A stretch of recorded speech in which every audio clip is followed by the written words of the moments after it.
কৃষ্ণ। আজিৰ এই ভিডিঅ'টিত আমি আপোনালোকৰ আগত গুৰু, ভক্তি আৰু ভক্তৰ লক্ষণ এই তিনিটাৰ ওপৰত শাস্ত্ৰত উল্লেখ থকা বিভিন্ন লিখনিসমূহৰ পৰা কিছু লিখনি পাঠ কৰিবলৈ লৈছোঁ। গুৰু, আচলতে যিজন গুৰুৱে ঈশ্বৰৰ জ্ঞান দিয়ে সেইজনহে হৈছে পৰম বন্ধু। যিজন গুৰু শাস্ত্ৰজ্ঞ, ঈশ্বৰৰ একান্ত ভক্ত আৰু উপদেশ দিবলৈ সমৰ্থ, তেনে গুৰুক সন্মান জনাব লাগে। অকপটভাৱে এনে বিশিষ্ট গুৰুৰ সেৱা কৰিব লাগে আৰু তেওঁক ঈশ্বৰৰ অংশ বিশেষ বুলি জ্ঞান কৰিব লাগে। এইধৰণে ভাগৱতত উল্লেখ আছে। গুৰুৰ পৰা সত্য, শুদ্ধ, অহিংসা, সম, দম, দুখ, সুখ, শীত, উষ্ণৰ প্ৰতি সমভাৱ জ্ঞান ভালদৰে শিকিব লাগে। সকলোকে সহিব পাৰিব লাগে আৰু কুটিল স্বভাৱ ত্যাগ কৰিব লাগে। গুৰুক অৱহেলা কৰাজন আৰু বেদক নিন্দা কৰোতাজন হৈছে ঈশ্বৰৰ নামৰ অপৰাধী। তেনে পাপীজনে অপাৰ যাতনা ভোগ কৰে। এইদৰে কীৰ্তনত উল্লেখ আছে। এতিয়া আমি আহোঁ ভক্তিলৈ। ভক্তি কৰিবৰ কাৰণে দেৱতা, ব্ৰাহ্মণ বা ঋষি হোৱাৰ কোনো প্ৰয়োজন নাই। ইয়াৰ বাবে বিস্তৃত শাস্ত্ৰ অধ্যয়নৰো কোনো প্ৰয়োজন নাই। তপ, জপ, যজ্ঞ, দান সকলো বিড়ম্বনাস্বৰূপ। ভগৱন্ত প্ৰভু কেৱল ভক্তিতেই তুষ্ট হয়। এইদৰে কীৰ্তনত উল্লেখ আছে। ভক্তি হৈছে নিজৰ মাতৃৰ দৰে। মুক্তিৰ সাধন স্বৰূপ বুলি জানি ভক্তি কৰাটো বাঞ্ছনীয়। পৰলোকৰ কাৰণে একমাত্ৰ পৰম সম্পদ বুলি বিবেচনা কৰি ভক্তি কৰিব লাগে। নৱাচৈ ভক্তি জাতি অজাতি, মুকুতি সুখত কৰি ভকতিহে বৰ। ঈশ্বৰৰ ভক্তিয়ে সকলোবোৰ কৰ্মবন্ধ নাশ কৰে। ইয়াৰ ফলত অনায়াসে মুক্তি লাভ কৰিব পাৰি। ভগৱানৰ ভক্তি বিঘ্নিহীন। কোটি কোটি জন্মলৈ যোগ জ্ঞানৰ অভ্যাস কৰোতাজনেও ভক্তিৰ অবিহনে ভগৱানক জনাৰ সামৰ্থ্য নহয়। কেৱল ভক্তিৰে ঈশ্বৰক লাভ কৰিব পাৰি। যি ভগৱন্ত পুৰুষৰ আদি অন্ত নাই, বেদেও যাৰ সীমা নিৰ্ণয় কৰিব নোৱাৰে, সেই পৰমজনক কেৱল ভক্তিয়েহে বশ কৰিব পাৰে। এই ভক্তিৰ মহিমা কৈ শেষ কৰিব নোৱাৰি।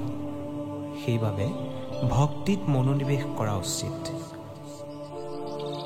আচলতে ভক্তিয়েই হৈছে কল্যাণৰ পথ।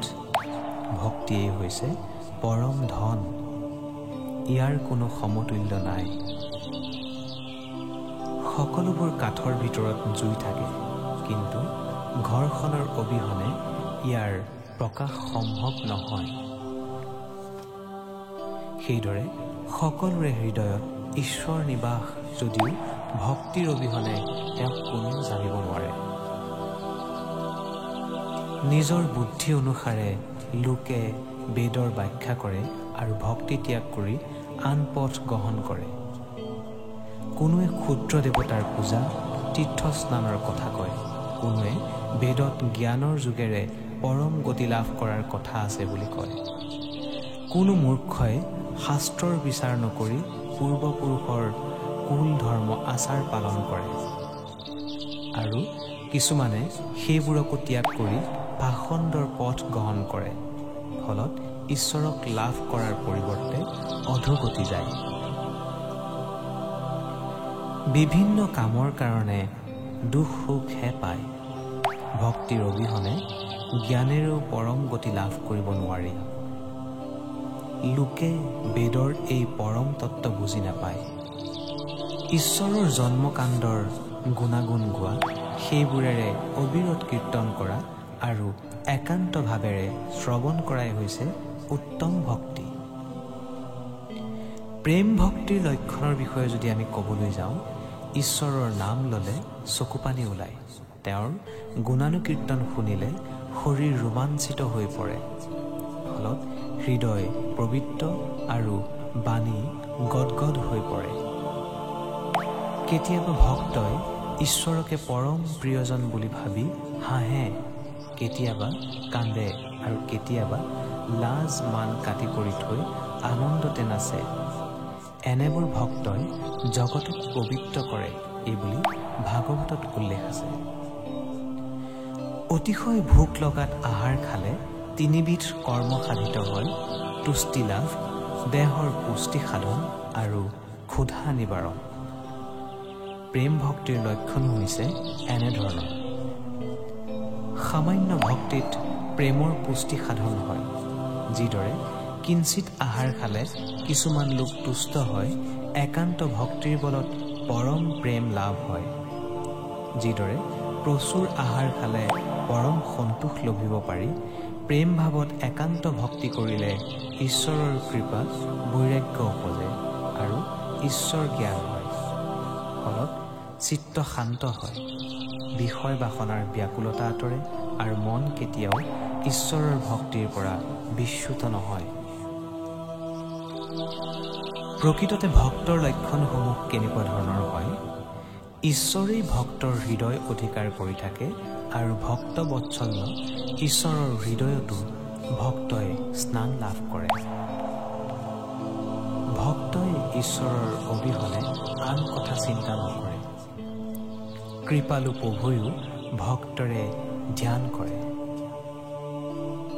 দেৱতো তীৰ্থটো কৰি ভক্তিৰসে বৰ, সেইজনেই ধন্য, সেইজনেই শুদ্ধ আৰু সেইজনেই হৈছে পণ্ডিত। যজ্ঞ ব্ৰত তপতো তেওঁ শ্ৰেষ্ঠ, তেওঁ কোনোৱে খণ্ডন কৰিব নোৱাৰে।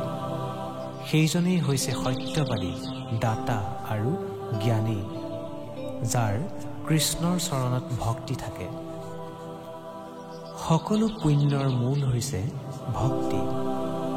যিজনে দৃঢ় বিশ্বাসেৰে একান্তভাৱে ঈশ্বৰত ভক্তি কৰে, তেওঁৰ প্ৰতি ভগৱান সদায় সদয় হয়। তেনে লোক হৈছে পৰম সাধু। যিজনে সকলো প্ৰাণীৰ মাজতেই ঈশ্বৰক দেখা পায়, সকলো প্ৰাণীকে ঈশ্বৰৰ মূৰ্তি বুলি জ্ঞান কৰে, জগতৰ সমস্ত ঐশ্বৰ্যতে ঈশ্বৰ ব্যক্তমান বুলি অনুভৱ কৰে, সেইজন হৈছে মহাভাগৱত অৰ্থাৎ মহান ভক্ত। যিজনে ঈশ্বৰক নিবিড়ভাৱে ভাল পায়, সকলো ভগৱানৰ ভক্তৰে লগত মৈত্ৰী আচৰণ কৰে, অজ্ঞজন আৰু বিৰোধীসকলক ক্ষমা কৰে, সেইজনেই হৈছে মধ্যম ভকত।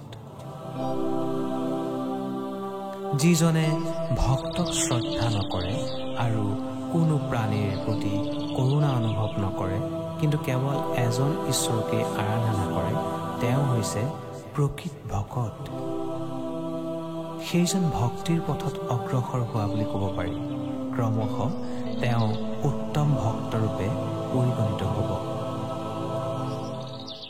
যিজনে এজন ঈশ্বৰৰ কথাই চিন্তা কৰে, বিষয় বাসনাৰ প্ৰতি নিস্পৃহ, জগতৰ সকলোবোৰ বিষ্ণুৰ মায়াৰূপে জ্ঞান কৰে, মনত কোনো আক্ৰোশ বা দেশ ভাৱ নাৰাখে, সেইজনেই হৈছে উত্তম ভাগৱত।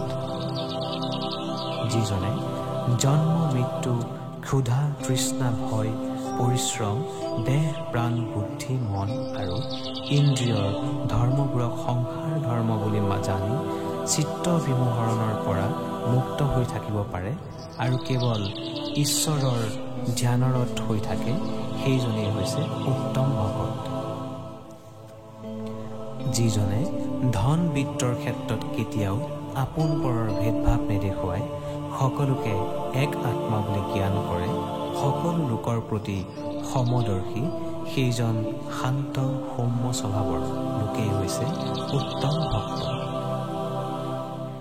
ইন্দ্ৰ চন্দ্ৰ সূৰ্য কুবেৰ বৰুণ বায়ু বহ্নি প্ৰজাপতি কমলা কাৰ্তিক চন্দিল শংকৰ গণেশ সৰস্বতী অশ্বিনী কুমাৰ ধৰ্ম যমৰাজ প্ৰভূতি সকলোবোৰ দেৱতাই নিজে পবিত্ৰ হোৱাৰ আকাংক্ষা সদায় ভক্তৰ পিছে পিছে ভ্ৰমণ কৰে। কৃষ্ণ।